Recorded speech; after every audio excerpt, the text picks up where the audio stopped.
Every time Geno Smith scores a touchdown this year, I'm going to be like, Gene. And I feel like still Geno Smith is the most underrated quarterback in the NFL.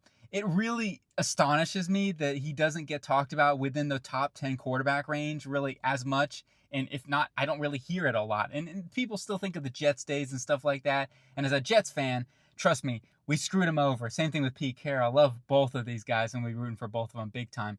But Geno Smith, man, I thought was a tremendous trade value for this football team. And to be able to get him to be your starting quarterback is nothing to like be, oh my gosh, this is not good or anything like that. I do think he can get this team to the promised land with it. He's going to need a core around him, but most quarterbacks do need a core around them anyway. We're going to talk about this roster, though. Las Vegas Raiders, I rank at number 22.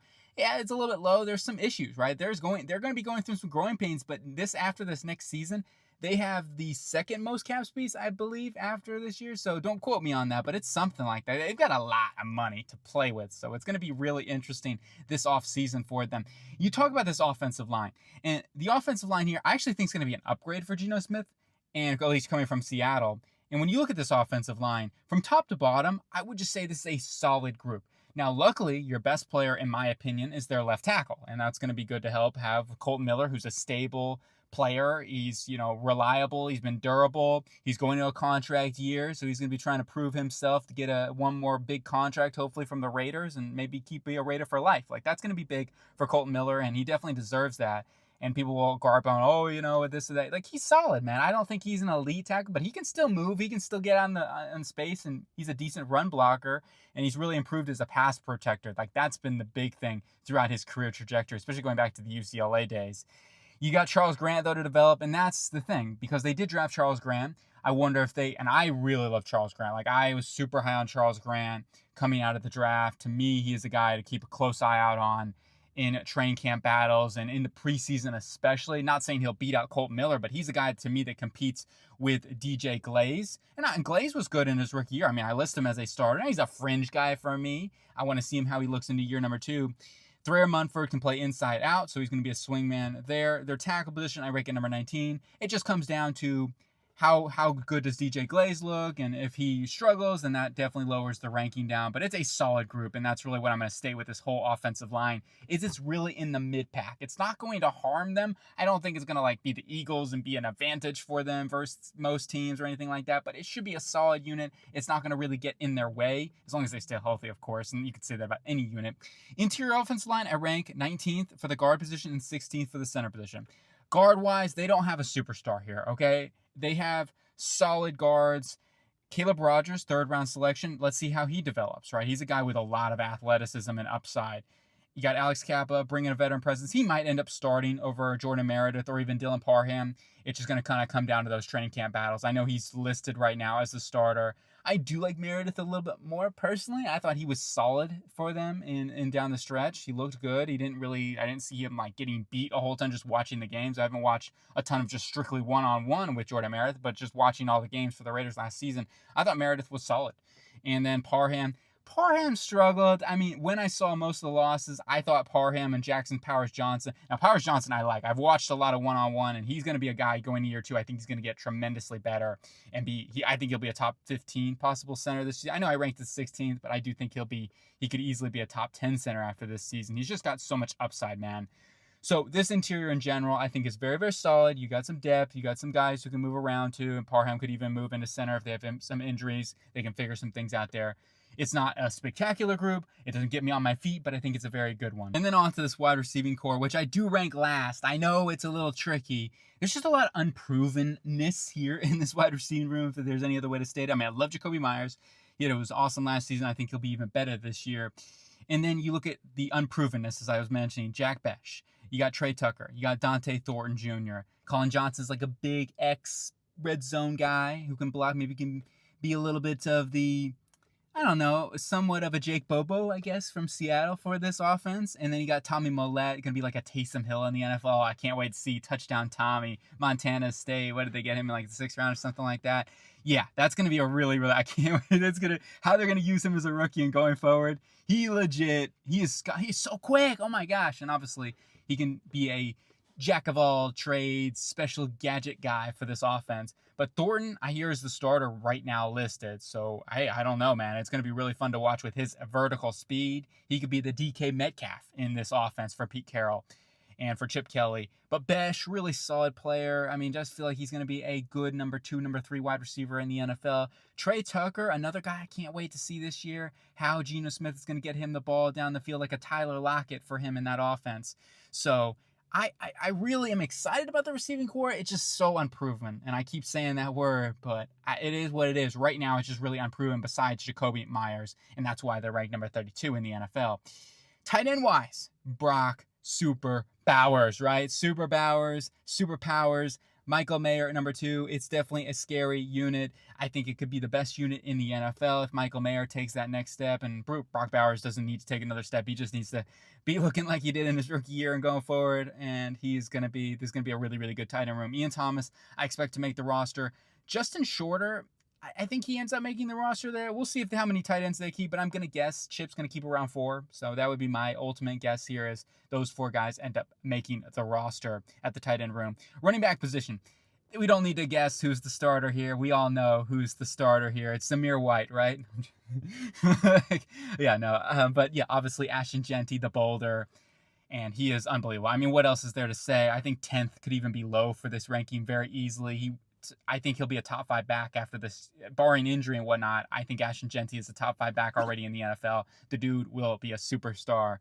Raheem Morris, good, solid veteran to bring in here. Be a good change of pace back. Veteran leadership in this running back room. Sincere McCormick, he certainly sincerely appreciates making this roster. He deserves it too. I think he'll be a great number 3 for this team. And then you have competition between Zamir White, Dylan Labe, and Chris Collier. I think Labe ends up making it if I had to guess right now, because he has a little more special teams and receiving ability. On to the quarterback position. Hey, as I alluded to at the beginning of the video, I love Geno Smith. I'm rooting for him, and I think he is a way better quarterback than a lot of people view on Geno Smith. He just, I think, gets that bad rap going back to the Jets days even, and maybe the mediocre rap from Seattle in the past couple of years.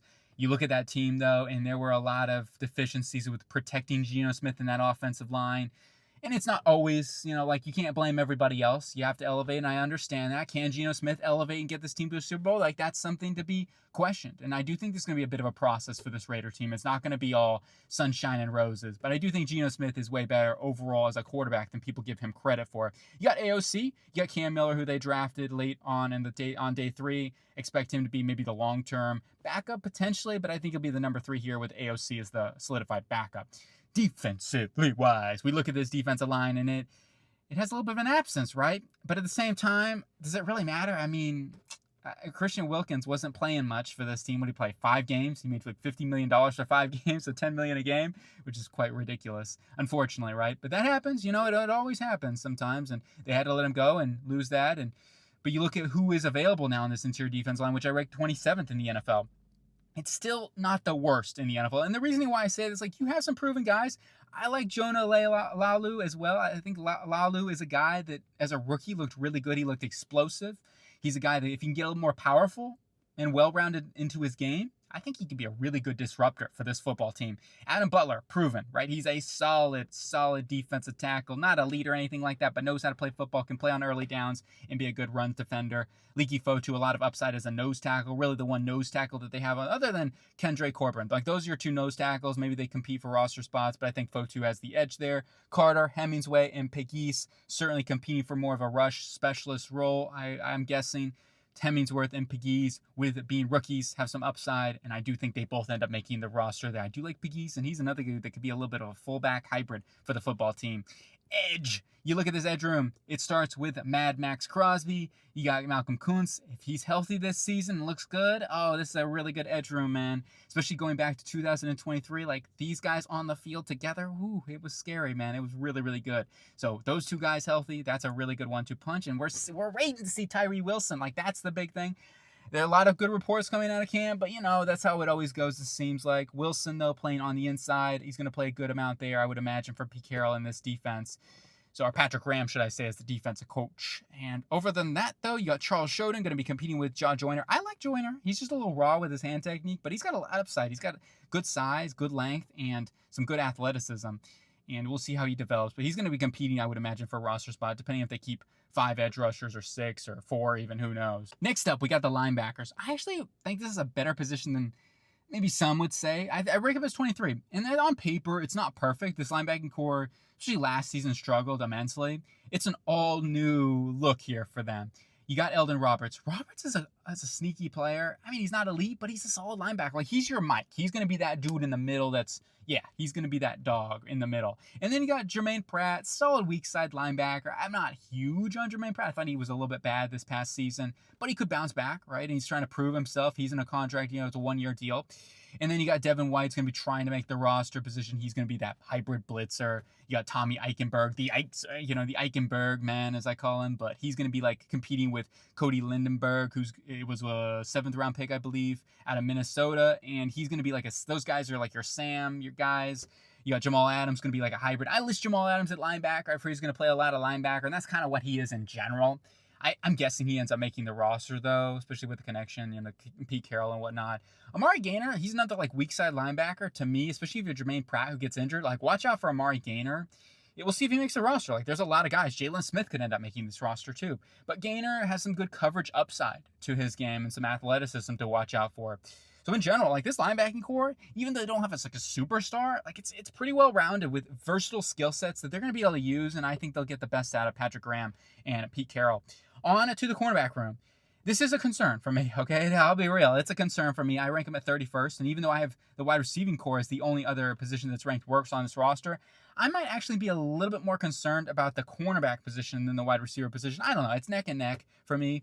Ja'Cory Bennett, I like him. He's just injured a lot. That's been the big thing throughout his career. But he's a good football player when he's out on the field.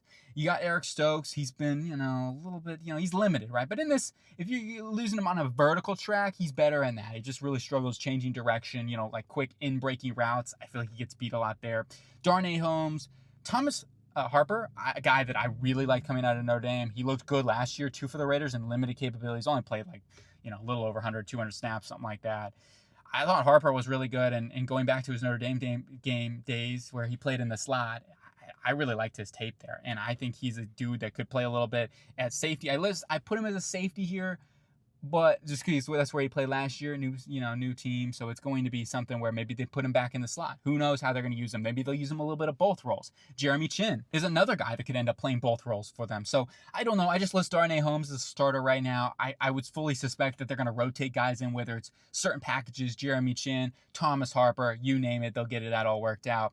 I hope that they keep Thomas Harper, though, and I don't see why they wouldn't. That'd be silly to cut him or anything like that. DeCamian Richardson, but, will certainly make the roster with his versatility as well. Darian Porter is going to be very, I don't know, right? Porter, to me, is very raw. I didn't love what I saw from Porter, but I know the traits are there, and this is the exact scheme fit that I would want Porter to see. So if there's anybody that can develop a guy like Darian Porter, it's Pete Carroll, and what Patrick Graham can do on defense, it's going to fit his skill set perfectly. So that is why I think this is going to be a very fun one. He'll be competing with Eric Stokes, I imagine, or even Ja'Cory Bennett. So just got to stay healthy. That's been the big thing for him. Maybe Melo Dotson is another dude who ends up making the roster, but he's going to be competing with guys like Caillou Kelly and Sam Webb, and, you got some practice guys, maybe potentially like Greedy Vance and John Humphrey. So we'll see how all that shapes up, but I would imagine that Stokes, Bennett, Richardson, Porter, Harper, and Holmes, maybe not even Holmes is guaranteed to make a roster spot, but those would be the guys I would say right now are locked in, and then we got some other guys, practice squad, Melo Dotson and stuff. Safety to finish up.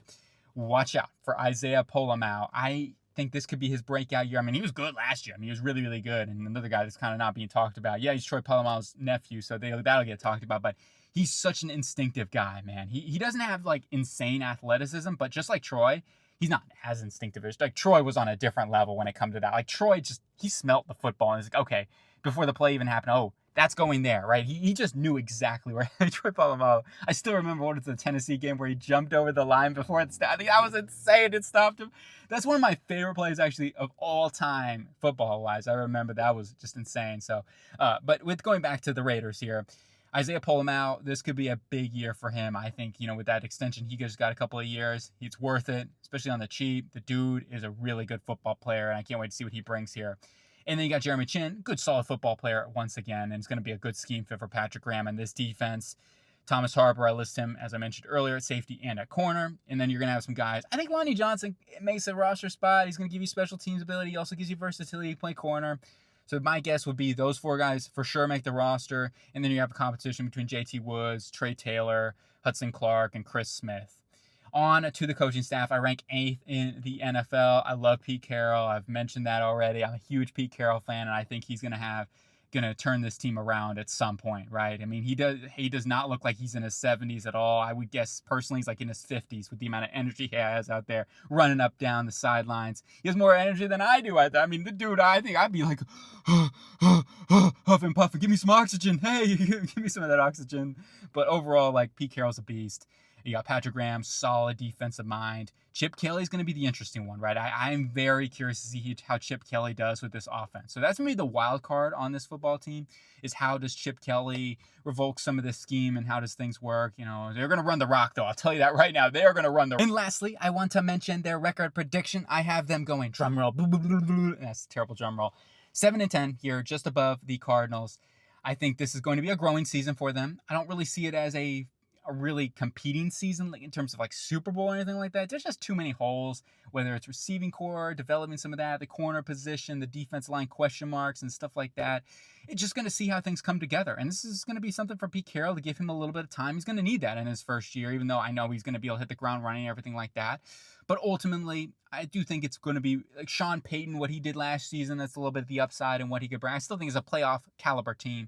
And once again, just kind of see how things roll. There's just a few too many holes at this moment to feel confident that this is like a Super Bowl contending team. But with that cap space they have this offseason, $115+ million or whatever, man, it could be a really, really fun time here for the Vegas Raiders with time, right? So I hope you guys have a good one. Let me know what you think, agree or disagree, and I'll talk to you later.